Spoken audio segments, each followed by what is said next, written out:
Friends, welcome to Indian Jobs Mill. Integral Coach Factory ICF சென்னையில இருந்து sports quota notification announce பண்ணியிருக்காங்க friends. 10th 12th இல்லை அப்படின்னா degree படிச்சிருக்கீங்க அப்படின்னா நீங்கள் அப்ளை பண்ணிக்கலாம். ஆண்கள் பெண்கள் 2 பேருமே எலிஜிபிள் தான், சரிங்களா? ஆன்லைன் அப்ளிகேஷன் November 1 ஓப்பன் பண்ணிட்டாங்க. நவம்பர் 11 ஓப்பன் பண்ணிட்டாங்க. அதாவது November 11 காலையில் 9 மணிக்கு ஓப்பன் பண்ணியிருக்காங்க. ஸோ லாஸ்ட் டேட் December 10 வரையும் டைம் இருக்குது. அதுக்குள்ளே அப்ளை பண்ணி முடிச்சிருங்க. pb.icf.government.in இந்த வெப்சைட்டில் போய் தான் நீங்கள் ரிஜிஸ்டர் பண்ணி அப்ளை பண்ணுற மாதிரி இருக்கும். அப்ளை வீடியோ வேணும் அப்படின்னா கமெண்ட்ஸில் டைப் பண்ணுங்கள், சரிங்களா? ஸோ என்னென்ன கேமிங்கு, அதில் எந்தெந்த பொசிஷனுக்கு எவ்வளோ வேக்கன்ட் இருக்குது எல்லாமே கிளியராக இந்த டேபிளர் காலம்லேயே இருக்கும். ஸோ ஃபார் எக்ஸாம்பிள் பாருங்கள், ஃபுட்பால் இதுக்கு மென் அப்ளை பண்ணிக்கலாம். இதில் கோல் கீப்பரில் ஒரு வேக்கண்ட்டு, டிஃபெண்டரில் 2 வேக்கண்ட்டு, ஃபார்வர்ட் பொசிஷனில் ஒரு வேக்கண்ட் இருக்குது, மிட்ஃபீல்டரில் 2 வேக்கண்ட் இருக்குது. ஸோ இந்த மாதிரி கேமிங்கு பொசிஷனு அதுக்கான நம்பர் ஆஃப் வேக்கன்சி காமிச்சிருப்பாங்க, செக் பண்ணிக்கோங்க. அடுத்து இங்கே சேலரி ஆல்சோ மென்ஷன் பண்ணியிருப்பாங்க. அடுத்து கபடி ஃபீமேல்ஸ் அப்ளை பண்ணிக்கலாம். Left cover, right cover, left corner, right corner, raider, allrounder அதுக்கான வேக்கன்சி. அடுத்து பாருங்கள், பேஸ்கெட் பால் இதுக்கு ஃபீமேல் அப்ளை பண்ணிக்கலாம். Point guard, pivot, forward, so அதுக்கான வேக்கன்ட். கபடி மேல் அப்ளை பண்ணிக்கலாம். வாலிபாலில் மேல் அப்ளை பண்ணிக்கலாம். ஸோ வாலிபாலில் ஃபீமேல் ஆல்சோ அப்ளை பண்ணிக்கலாம், சரிங்களா? அத்லெட்டிக்ஸ் உமன் ஃபீமேல்ஸ் அப்ளை பண்ணலாம். கிரிக்கெட் மென்னுக்கும் வேக்கன்ட் இருக்குது. பேட்ஸ்மேனில் ஒரு வேக்கன்ட் இருக்குது. ஸோ டோட்டல் வேக்கன்சி, கேமிங்கு, ஸோ அதுக்கான பொசிஷனு, நம்பர் ஆஃப் வேக்கன்ட் இருக்கும். ஸோ தரவாக செக் பண்ணிக்கோங்க, ஓகேங்களா?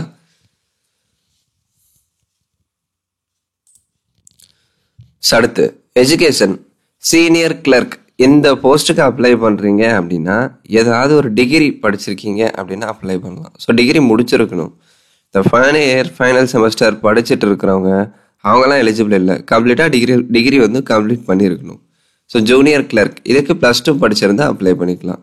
அடுத்து technician grade 3. So technician grade 3 இதுக்கு 10th பாஸ் பண்ணியிருந்தா அப்ளை பண்ணிக்கலாம். இல்லை அப்படின்னா 10th பாஸ் பண்ணி அப்ரெண்டிஸ் கோர்ஸ் கம்ப்ளீட் பண்ணியிருந்தாலும் அப்ளை பண்ணிக்கலாம். ஐடிஐ முடிச்சிருந்தாலும் அப்ளை பண்ணிக்கலாம். ஸோ அந்த அளவுக்கு தேவையில்லை.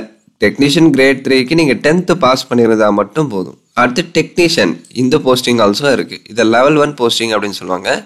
இதுக்கும் 10th பாஸ் பண்ணியிருந்தாலும் அப்ளை பண்ணிக்கலாம். ஐடிஐ முடிச்சிருந்தாலும் அப்ளை பண்ணிக்கலாம். ஸோ அப்ரெண்டிஸ் கம்ப்ளீட் பண்ணியிருந்தாலும் அப்ளை பண்ணிக்கலாம். ஸோ பேசிக்காக 10th பாஸ் பண்ணியிருந்தாலே போதும், சரிங்களா? சூப்பரான ஆப்பர்ச்சுனிட்டி. அதுவும் சென்னையிலே வந்து போஸ்டிங் இருக்கும். சென்னை ஐசிஎஃப்ல தான் உங்களுக்கு போஸ்டிங் இருக்கும். அந்த ரயில்வேஸில் தான் போஸ்டிங் போடுவாங்க. Junior clerk, senior clerk, technician grade 3, technician இந்த 4 போஸ்ட்டுக்கு வேக்கன்ட் இருக்குது ஃப்ரெண்ட்ஸ். ஸோ வேக்கன்சி கம்மியாக தான் இருக்குது. ஏன் அப்படின்னா ஸ்போர்ட்ஸ் கோட்டா பேசிஸில் தானே அனௌன்ஸ் பண்ணியிருக்காங்க. அந்த ஸ்போர்ட்ஸ் சர்டிஃபிகேட் இருக்கிறவங்க மட்டும்தான் அப்ளை பண்ண முடியும். ஸோ காம்படிஷன் கம்மியாக தான் இருக்கும். கண்டிப்பாக ட்ரை பண்ணுங்கள். இந்த வீடியோ நிறைய பேருக்கு ஷேர் பண்ணுங்கள். ஸோ அடுத்து பாருங்கள், ஜூனியர் சீனியர் கிளர்க்காக நீங்கள் செலக்ட் ஆகுறீங்க அப்படின்னா டைப் ரைட்டிங் டெஸ்ட்டு கண்டிப்பாக கண்டக்ட் பண்ணுவாங்க. 30 words per minute, ஓகேங்களா? ஒரு நிமிஷத்துக்கு 30 வார்த்தைகள் வந்து நீங்கள் பிழை இல்லாமல் இங்கிலீஷில் வந்து டைப் பண்ணி காட்டணும். ஸோ அந்த டெஸ்ட்டு கண்டிப்பாக இருக்கும், டைப்பிங் டெஸ்ட். அதை கிளியர் பண்ணால் தான் ஜூனியர் சீனியர் கிளர்க்காக அப்பாயின்மெண்ட் பண்ணுவாங்க. அது ரொம்ப முக்கியம். ஸோ டைப் ரைட்டிங் தெரிஞ்சவங்க இதுக்கு தாராளமாக அப்ளை பண்ணிக்கலாம். இதை நீங்கள் ஈஸியாக கிளியர் பண்ணிடுவீங்க. பட் கம்பல்சரி அந்த ஸ்போர்ட்ஸ் சர்டிஃபிகேட் ஆல்சோ இருக்கணும், ஓகேங்களா?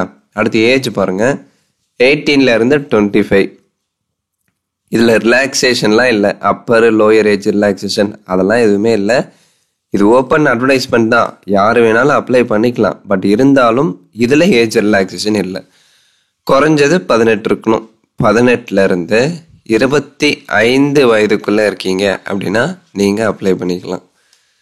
ஸோ 21-2000, 21-2000 11-2007 இந்த இடைப்பட்ட தேதியில் நீங்கள் பிறந்திருக்கணும், ஓகேங்களா?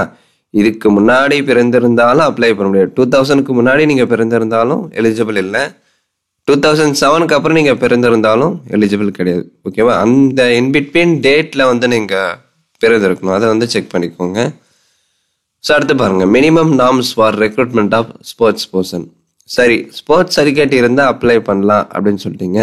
அது டிஸ்ட்ரிக்ட் லெவலா, ஸ்டேட் லெவலா, இல்லை இன்டர்நேஷ்னல் லெவலா, நேஷ்னல் லெவலா, எந்த மாதிரி அச்சீவ்மெண்ட் சர்டிஃபிகேட் இருந்தால் நம்ம அப்ளை பண்ணலாம் ப்ரோ அப்படின்னா இங்கே பாருங்கள், கேட்டகிரி ஏபி அப்படின்னு சொல்லிட்டு அந்த அச்சீவ்மெண்ட் லெவல் இதில் கொடுத்துருக்காங்க. அதாவது மினிமம் 3rd பொசிஷனாவது இருக்கணும் அப்படின்னு சொல்கிறாங்க.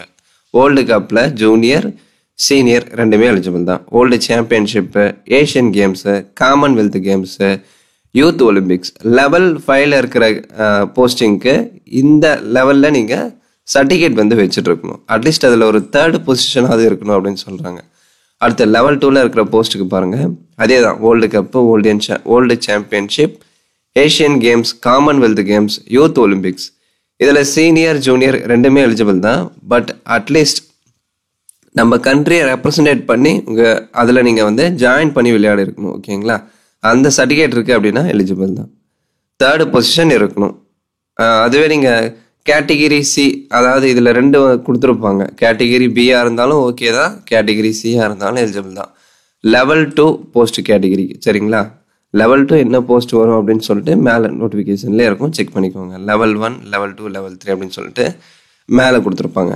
லெவல் 2 கேமிங்க்கு அப்ளை பண்ணுறீங்க அப்படின்னா இந்த லெவலில் நீங்கள் பார்ட்டிசிபேட் பண்ணி சர்டிஃபிகேட் உங்கள் கிட்ட இருக்கணும். இந்த டிஸ்ட்ரிக்ட் லெவலு, அடுத்து பார்த்தீங்க அப்படின்னா இந்த ஸ்டேட் லெவலு, அதெல்லாம் எலிஜிபிள் இல்லை. அந்த சர்டிஃபிகேட்லாம் இருந்தால் நீங்கள் எதுவுமே பண்ண முடியாது. ஸ்டேட் கவர்மெண்ட் ஏதாவது ஸ்போர்ட்ஸ் கோட்டா ரிலீஸ் பண்ணாங்க அப்படின்னா அந்த சர்டிஃபிகேட் அப்போ யூஸ்ஃபுல்லாக இருக்கும்.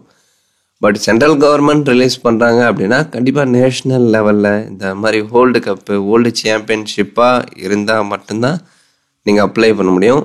So national level, international level certificate இருக்குது அப்படின்னா அது ஒரு நல்ல பெனிஃபிட் தான். அதை யூஸ் பண்ணி நிறைய ஜாபுக்கு நீங்கள் அப்ளை பண்ணலாம். ஏன் அப்படின்னா இப்போ ஸ்போர்ட்ஸ் கோட்டாவுக்கு நிறைய முக்கியத்துவம் கொடுக்க ஆரம்பிச்சிட்டாங்க. ஸோ நல்ல ஆப்பர்ச்சுனிட்டி, இதை யூஸ் பண்ணிக்கோங்க. இதில் கேமிங் வந்து நீங்கள் செக் பண்ணிக்கோங்க. இப்போ லெவல் 1 கேமிங்க்கு அப்ளை பண்ணுறீங்க அப்படின்னா எந்த மாதிரி சர்டிஃபிகேட் இருக்கணும், அந்த காம்படிஷன் லெவல் வந்து கொடுத்துருப்பாங்க. நீங்கள் பொறுமையாக படித்து பாருங்கள். இது தேவைப்பட்டால் நம்ம டெலிகிராம் சேனல்லாம் இருக்கும். டெலிகிராம் சேனல் லிங்க் டிஸ்கிரிப்ஷனில் கொடுத்துருக்கேன், ஜாயின் பண்ணி டவுன்லோட் பண்ணிக்கோங்க. ஸோ அடுத்து இன்னொரு முக்கியமான விஷயம், இப்போ ஸ்போர்ட்ஸ் அச்சீவ்மெண்ட் சர்டிஃபிகேட் இருந்தால் அப்ளை பண்ணலாம் அப்படின்னு சொல்லிட்டீங்க. அதாவது அந்த குறிப்பிட்ட லெவலில் பார்ட்டிசிபேட் பண்ணி சர்டிஃபிகேட் இருந்தால் ஓகேவா அப்படின்னு கேட்டிங்கன்னா அதுக்கும் வந்து அந்த டேட் கொடுத்துருக்காங்க. இங்கே பாருங்கள், on or after the sports achievements on or after 1/4/2022, 1/4/2022 இருந்து 10/12/2024 இந்த இடைப்பட்ட தேதியில் நீங்கள் அந்த போட்டியில் பங்கெடுத்து உங்ககிட்ட அந்த சான்றிதழ் சர்டிஃபிகேட் இருக்குது அப்படின்னா நீங்கள் அப்ளை பண்ணலாம். இந்த இன்பிட்வீன் டேட்டில் தான் அந்த சர்டிஃபிகேட், ஸ்போர்ட்ஸ் அச்சீவ்மெண்ட் சர்டிஃபிகேட் இருக்கணும். அதை வந்து செக் பண்ணிக்கோங்க. இந்த டேட்க்கு முன்னாடி ஸ்போர்ட்ஸ் அச்சீவ்மெண்ட் சர்டிஃபிகேட் இருந்தாலும் அது எலிஜிபிள் இல்லை. 2022க்கு முன்னாடி இருந்தாலும் எலிஜிபிள் இல்லை. 2024க்கு அப்புறம் அச்சீவ்மெண்ட் இதுக்கு மேலே நீங்கள் பண்ணுறவங்களா இருந்தாலும் எலிஜிபிள் இல்லை. இந்த இன்பிட்வீன் டேட்டில் ஸ்போர்ட்ஸ் அச்சீவ்மெண்ட் சர்டிஃபிகேட் இருக்கணும். அதை கம்பல்சரி நீங்கள் செக் பண்ணிக்கோங்க. டாக்குமெண்ட் வெரிஃபிகேஷன் கண்டிப்பாக இருக்கும். அதாவது நீங்கள் டாக்குமெண்ட் வெரிஃபிகேஷன் போகும்போது என்னென்ன டாக்குமெண்ட்லாம் எடுத்துகிட்டு போகணும். ஆன்லைனில் அப்ளை பண்ணியிருப்பீங்க, அந்த application print out, 10th mark sheet, 12th mark sheet, education certificate, sports achievement certificate, passport size photo, அடுத்த அப்ளிகேஷன் ஃபீஸு ரெசிப்ட் ஆல்சோ நீங்கள் எடுத்துகிட்டு போகிற மாதிரி இருக்கும். கவர்மெண்ட் ஐடி, இது எல்லாமே original. 2 set xerox, self attested xerox நீங்கள் எடுத்துகிட்டு போகணும். ஓகேங்களா? சரி, எப்படி ப்ரோ செலக்ட் பண்ணுறாங்க, செலெக்ஷன் ப்ராசஸ் எப்படி இருக்கும் அதை நான் சொல்கிறேன். அப்ளிகேஷன் ஃபீஸ் கொஞ்சம் அதிகமாக இருக்கும், ரொம்பவே அதிகமாக தான் இருக்குது. 500 கொடுத்துருக்காங்க. இதுவே நீங்கள் SC, ST, ex serviceman, disability, ஃபீமேல்ஸாக இருக்கீங்க அப்படின்னா 250 நீங்கள் ஆன்லைனில் பே பண்ணணும். ஓகேங்களா? பே பண்ணிவிட்டு அந்த ஸ்க்ரீன்ஷாட், அந்த ரெசிப்ட் வந்து ஸ்க்ரீன்ஷாட் எடுத்து வச்சுக்கோங்க. அதை பிரிண்ட் எடுக்க முடிஞ்சால் பிரிண்ட் எடுத்து வச்சுக்கோங்க. ஏன் அப்படின்னா டாக்குமெண்ட் வெரிஃபிகேஷன் அப்போ கேட்பாங்க. ஸோ யாரெல்லாம் வந்து செலக்ட் இருக்கீங்களோ அந்த சம்மந்தப்பட்ட ஐசிஎஃப் ரயில்வேஸில் அப்பாயின்மெண்ட் பண்ணுவாங்க. அதுக்கு அடுத்து ட்ரைனிங் வந்து உங்களுக்கு கொடுப்பாங்க. ஓகேங்களா? ஸோ லாஸ்ட் டேட் December 10க்குள்ளே அப்ளை பண்ணி முடிச்சிடணும். pb.icf.government.in, அதுவும் ஆன்லைன் மோட் தான், ஆஃப்லைன் மோட்லாம் கிடையாது. சரி, எப்படி செலக்ட் பண்ணுறாங்க அப்படின்னா இங்கே பாருங்கள், ஃபஸ்ட்டு ட்ரையல்ஸ் இருக்கும். ஓகேங்களா? அதில் இந்த game skill, physical fitness, coach observation during trials. So இதுக்கு ஒரு 40 மார்க்கு. ஸோ நீங்கள் ஃபிட்டாக இருக்கீங்க அப்படின்னா, அதாவது ஃபிட் கேண்டிடேட் 40 மார்க்கு, அதுக்கு மினிமம் 25 மார்க் எடுத்தால் நீங்கள் ஃபிட் கேண்டிடேட் அப்படின்ட்டு கன்சிடர் பண்ணுவாங்க. பிலோ 25 எடுத்தீங்க அப்படின்னா நாட் ஃபிட் கேண்டிடேட் அப்படின்னு கன்சிடர் பண்ணுவாங்க ட்ரையல்ஸில். சரியா? மொத்தம் ட்ரையல்ஸுக்கு 40 மார்க் ஃப்ரெண்ட்ஸ். இந்த 40 மார்க் மினிமம் நீங்கள் 25 மார்க் எடுத்தால் ஃபிட் கேண்டிடேட்டாக உங்களை எடுத்துப்பாங்க. நீங்கள் அந்த 25 மார்க்கும் எடுக்கலை, அதுக்கும் கீழே தான் எடுக்கிறீங்க அப்படின்னா நீங்கள் நாட் ஃபிட் கேண்டிடேட்டில் வந்துடுவீங்க. உங்களை வந்து கன்சிடர் பண்ண மாட்டாங்க, அடுத்த கட்டத்துக்கு நீங்கள் போக முடியாது. ஸோ இப்போ எப்படி மார்க் அலோகேஷன் பண்ணுறாங்க? முதல்ல ட்ரையல்ஸ் இருக்கும். அடுத்து உங்களுக்கு பார்த்தீங்க அப்படின்னா அந்த ஸ்போர்ட்ஸ் அச்சீவ்மெண்ட் சர்டிஃபிகேட்டை பேஸ் பண்ணி உங்களை செலக்ட் பண்ணுவாங்க, ட்ரையல்ஸ் கண்டக்ட் பண்ணுவாங்க. அடுத்து டாக்குமெண்ட் வெரிஃபிகேஷன் இருக்கும். ஓகேங்களா? செலெக்ஷன் இப்படி தான் இருக்கும். இந்த ஸ்போர்ட்ஸ் அச்சீவ்மெண்ட்டை பேஸ் பண்ணி உங்களை செலக்ட் பண்ணுவாங்க, அடுத்து ட்ரையல் டெஸ்ட்டு, அடுத்து டாக்குமெண்ட் வெரிஃபிகேஷன். செலெக்ஷன் ப்ராசஸ் இப்படி தான் இருக்கும். அதுக்கான மார்க் அலோகேஷன் இதில் கொடுத்துருப்பாங்க.